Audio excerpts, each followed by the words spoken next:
Hi dears, എല്ലാവർക്കും നമ്മുടെ ചാനലിലേക്ക് വീണ്ടും സ്വാഗതം. അപ്പോൾ ഇന്ന് ഞാനൊരു കിഡിലൻ 4 മണി പലഹാരത്തിൻ്റെ റെസിപ്പി ആയിട്ടാണ് വന്നിരിക്കുന്നത്. നിങ്ങൾ ഇതുവരെ കണ്ടിട്ടില്ലാത്തതും ഇതുവരെ ഉണ്ടാക്കാത്തതുമായ ഒരു പലഹാരമായിരിക്കും ഇത്. നമ്മുടെ വീട്ടിലുള്ള സാധനങ്ങളൊക്കെ വെച്ചിട്ട് തന്നെയാണ് ഇത് ഉണ്ടാക്കിയെടുക്കുന്നതും. ഈ ഒരു ഷേപ്പിലൊക്കെ ആയതുകൊണ്ട് നിങ്ങൾ വിചാരിക്കും ഇത് ഭയങ്കര വിഷമാണ് ഉണ്ടാക്കാമെന്ന്. പക്ഷെ നമുക്ക് എളുപ്പത്തിൽ ഈ ഒരു ഷേപ്പിൽ ഉണ്ടാക്കിയെടുക്കാൻ പറ്റുന്നതേ ഉള്ളൂ. അപ്പോൾ നിങ്ങൾ വീഡിയോ കണ്ടു നോക്കിയാൽ നിങ്ങൾക്കത് മനസ്സിലാവും.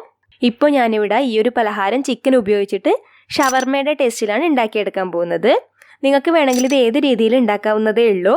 ഇതിൽ ചിക്കൻ ഇല്ലാതെ വെറും പച്ചക്കറികൾ മാത്രം ഉപയോഗിച്ചിട്ടും ചെയ്തെടുക്കാം. അതല്ലാതെ വേറെ ഏത് മസാല വെച്ചിട്ടും നിങ്ങൾക്കിത് ഉണ്ടാക്കിയെടുക്കാൻ വേണ്ടി കഴിയുന്നതേ ഉള്ളൂ. ഇത് അത്യാവശ്യം ഹെവി ആയിട്ടുള്ളൊരു പലഹാരമാണ്. അപ്പോൾ നമുക്ക് ഇത് എങ്ങനെ ഉണ്ടാക്കാമെന്ന് നോക്കാം. അതിനു മുൻപേ നിങ്ങൾ എൻ്റെ ചാനൽ ആദ്യമായിട്ടാണ് കാണുന്നതെങ്കിൽ പ്ലീസ് ഒന്ന് സബ്സ്ക്രൈബ് ചെയ്തേക്കണേ.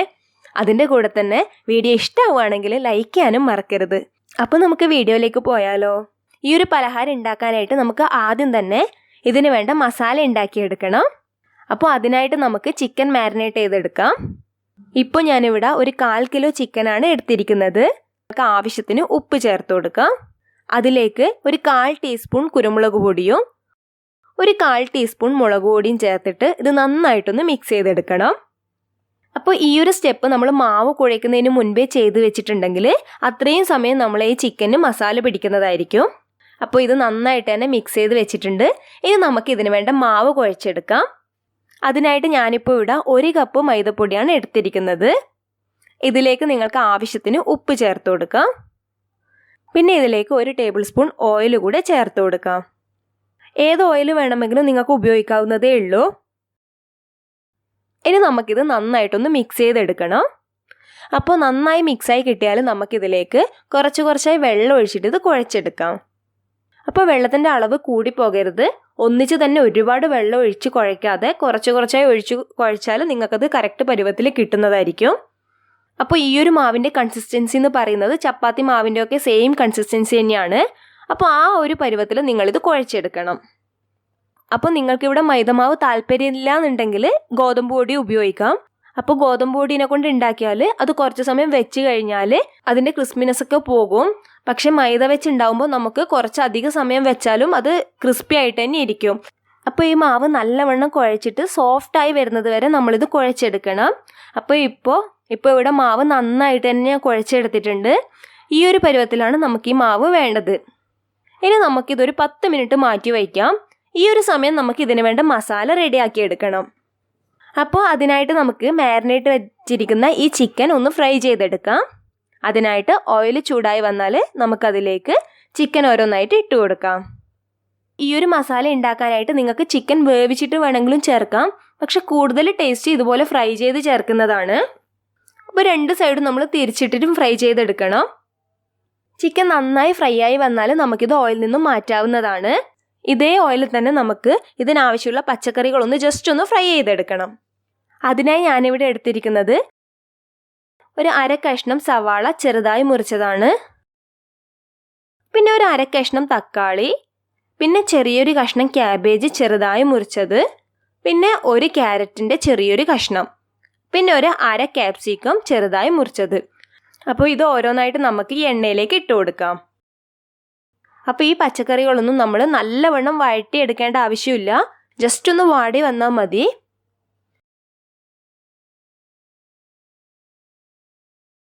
അപ്പോൾ ഇത് ജസ്റ്റ് ഒന്ന് വാടി വന്നാൽ നമുക്കിതിലേക്ക് 1/2 ടീസ്പൂൺ കുരുമുളക് പൊടിയും പിന്നെ ഇതിനാവശ്യത്തിനുള്ള ഉപ്പ് കൂടെ ചേർത്ത് കൊടുക്കാം. അതും കൂടി ഇട്ട് നന്നായിട്ടൊന്ന് മിക്സ് ചെയ്തെടുക്കണം. ഇനി നമുക്കിതിലേക്ക് നേരത്തെ ഫ്രൈ ചെയ്ത് വെച്ചിരിക്കുന്ന ചിക്കൻ ചേർത്ത് കൊടുക്കാം. അപ്പോൾ ഈ ഫ്രൈ ചെയ്ത് വെച്ച ചിക്കൻ ചെറുതായി മുറിച്ചതാണ് നമ്മൾ ഈ ഒരു പച്ചക്കറിയിലേക്ക് ചേർത്ത് കൊടുക്കുന്നത്. എല്ലാം കൂടെ നമുക്കൊന്ന് നന്നായി മിക്സ് ചെയ്തെടുക്കാം. അപ്പോൾ ഇതെല്ലാം മിക്സായി കിട്ടിയാൽ നമുക്കിത് ഗ്യാസ് സ്റ്റൗവിൽ നിന്നും മാറ്റാവുന്നതാണ്. ഇനി നമുക്ക് ഈ മസാല കുറച്ചൊന്ന് തണുത്ത് വന്നാൽ ഇതിലേക്ക് 3 ടേബിൾ സ്പൂൺ മയോണൈസും പിന്നെ കുറച്ച് മല്ലിയില കൂടെ ചേർത്ത് നന്നായിട്ടൊന്ന് മിക്സ് ചെയ്തെടുക്കണം. അപ്പോൾ നിങ്ങൾക്ക് വേണമെങ്കിൽ ഈ മല്ലിയില പച്ചക്കറിയൊക്കെ ഫ്രൈ ചെയ്യുന്ന സമയത്ത് തന്നെ ചേർത്ത് കൊടുക്കാവുന്നതാണ്. പക്ഷെ അതിനേക്കാളും ടേസ്റ്റ് ഇതുപോലെ ലാസ്റ്റ് ചേർക്കുന്നതാണ്. അപ്പോൾ നിങ്ങൾക്ക് ഇതിൻ്റെ പച്ചമണം ഇഷ്ടമല്ല എന്നുണ്ടെങ്കിൽ നിങ്ങൾക്ക് അതിൻ്റെ കൂടെ തന്നെ ഇട്ട് കൊടുക്കാവുന്നതേ ഉള്ളൂ. അപ്പോൾ ഇതിപ്പോൾ എല്ലാം നന്നായി മിക്സായി കിട്ടിയിട്ടുണ്ട്. ഇപ്പോൾ നമ്മുടെ ഫില്ലിങ്സ് റെഡി ആയി കിട്ടിയിട്ടുണ്ട്. നമുക്ക് എടുക്കാൻ വേണ്ടിയിട്ട് ഇനി നമുക്കിത് ഷേപ്പ് ചെയ്തെടുക്കണം. മൈദപ്പൊടി ഇട്ട് കൊടുത്തിട്ടുണ്ട്. പിന്നെ ഈ കുഴച്ചു വെച്ച മാവിനെ രണ്ടായിട്ട് ഡിവൈഡ് ചെയ്തിട്ടാണ് ഇത് ഉണ്ടാക്കാൻ പോകുന്നത്. അപ്പോൾ നമുക്ക് എളുപ്പത്തിൽ ഉണ്ടാക്കാൻ പറ്റും. ഇതിനെ രണ്ടായി ഡിവൈഡ് ചെയ്തതിൽ ഒന്ന് എടുത്തിട്ട് അതിനെ നമുക്ക് ഇതുപോലെ ഉരുളകളാക്കി എടുക്കണം. ഇനി നമുക്ക് ഈ ഉരുള പരത്തിയെടുക്കണം. ഇത് നല്ലോണം പൊടിയിട്ടിട്ട് വേണം പരത്തിയെടുക്കാൻ വേണ്ടിയിട്ട്. എന്നാലേ നമുക്കിത് അധികം ഒട്ടിപ്പിടിക്കാതെ പരത്തിയെടുക്കാൻ പറ്റുള്ളൂ. മൈദ ആയതുകൊണ്ട് തന്നെ കുറച്ച് പൊടിയിട്ടിട്ട് തന്നെ പരത്തിയെടുക്കാൻ വേണ്ടി ശ്രദ്ധിക്കണം. ചപ്പാത്തിയും പൂരിയും ഒക്കെ ഉണ്ടാക്കുന്ന ആ ഒരു കനത്തിലാണ് നമ്മളിത് പരത്തിയെടുക്കേണ്ടത്. അപ്പോൾ ആ ഒരു കനത്തിൽ വരുന്നത് വരെ മാക്സിമം വലുപ്പത്തിൽ നമുക്കിത് പരത്തിയെടുക്കണം. അപ്പോൾ ഞാനിവിടെ ഇത് മാക്സിമം വലുപ്പത്തിൽ പരത്തി വെച്ചിട്ടുണ്ട്. ഇനി നമുക്കിതിനെ പൂരി പോലെ മുറിച്ചെടുക്കണം. അതിനായി ഞാനിപ്പോൾ ഇവിടെ ഒരു അടപ്പാണ് ഉപയോഗിക്കുന്നത്. ഇതല്ലെങ്കിൽ അരികു കട്ടിയുള്ള പാത്രമോ അല്ലെങ്കിൽ കട്ടറോ അങ്ങനെ ഏത് വേണമെങ്കിലും നമുക്ക് ഉപയോഗിക്കാം. ഇതിനെ ചെറിയ ചെറിയ പൂരികളാക്കി മാറ്റുകയാണ് വേണ്ടത്. അധികം വലിയ റൗണ്ട് ആവരുത്. ഇതുപോലുള്ള സൈസിലോ അല്ലെങ്കിൽ ഇതിനേക്കാളും കുറച്ചുകൂടെ വലുപ്പത്തിലോ നമുക്ക് അടപ്പ് ഉപയോഗിക്കാം. പിന്നെ അധികം ചെറിയ വൃത്തവും ആകരുത്. അപ്പോൾ നമുക്ക് ഇത് ഷേപ്പ് ആക്കുമ്പോൾ അതധികം നല്ല ഷേപ്പിൽ കിട്ടില്ല. അപ്പോൾ ഈ ഒരു വലുപ്പത്തിലോ അല്ലെങ്കിൽ ഇതിനേക്കാളും കുറച്ചുകൂടെ വലുതായ അടപ്പോ ഇട്ടിട്ട് നമുക്കിത് കട്ട് ചെയ്തെടുക്കാം.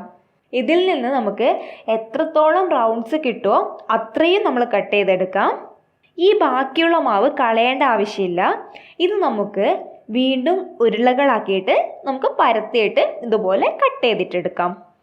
നിങ്ങൾക്ക് വേണമെങ്കിൽ ഇത് പൂരിയൊക്കെ ഉണ്ടാക്കുന്ന പോലെ ചെറിയ ചെറിയ ഉരുളകളാക്കിയിട്ട് പരത്തിയെടുക്കുകയും ചെയ്യാം. പക്ഷേ അത് കുറച്ച് മെനക്കേടുള്ളതായതുകൊണ്ട് ഇതുപോലെ ചെയ്യുന്നതാണ് എനിക്ക് എളുപ്പമായിട്ട് തോന്നിയിട്ടുള്ളത്.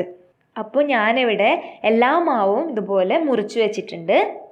അതിനായിട്ട് നേരത്തെ റൗണ്ട് ഷേപ്പിൽ മുറിച്ച് വെച്ച ആ മാവിൽ നിന്നും ഓരോന്നായി എടുത്തിട്ട് ഇതുപോലെ വെച്ചു കൊടുക്കണം. ഒന്നിനു മുകളിലായിട്ട് ഇതുപോലെ വെച്ചു കൊടുക്കണം. എന്നിട്ട് ഈ രണ്ടെണ്ണം ജോയിൻ ചെയ്യുന്ന ഭാഗത്ത് നമ്മൾ നന്നായിട്ടൊന്ന് ഒട്ടിച്ചു കൊടുക്കണം.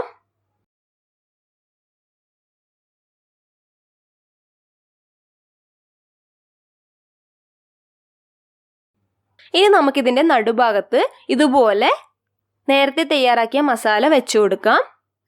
ചെറിയൊരളവിൽ മാത്രമേ നമ്മൾ മസാല വെച്ചു കൊടുക്കാൻ പാടുള്ളൂ. ഇനി നമുക്ക് ഇതിൻ്റെ രണ്ട് സൈഡും ഒട്ടിച്ചെടുക്കണം. അപ്പോൾ അതിനായിട്ട് കുറച്ച് വെള്ളത്തിൽ മൈദമാവിട്ട് കലക്കി നല്ല കട്ടിയുള്ള പേസ്റ്റാക്കി എടുത്ത മാവാണ് ഞാനിവിടെ ഒട്ടിച്ചു കൊടുക്കാൻ വേണ്ടി ഉപയോഗിക്കുന്നത്.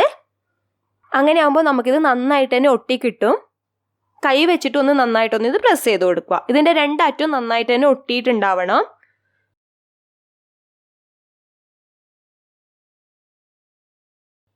ഇത് ഒട്ടി കിട്ടിയാൽ നമുക്കിനി ഇതൊരു സൈഡിൽ നിന്ന് ഇതുപോലെ റോൾ ചെയ്തെടുക്കാം.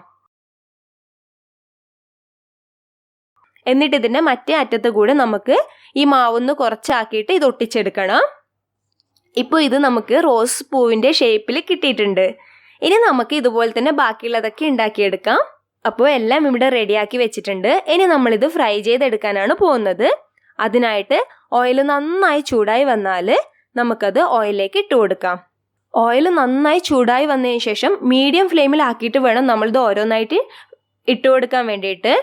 അതല്ലാന്നുണ്ടെങ്കിൽ പെട്ടെന്ന് തന്നെ ഇത് കരിഞ്ഞു പോവും, ഉൾഭാഗം വേവാത്തതുപോലെ ഉണ്ടാവും.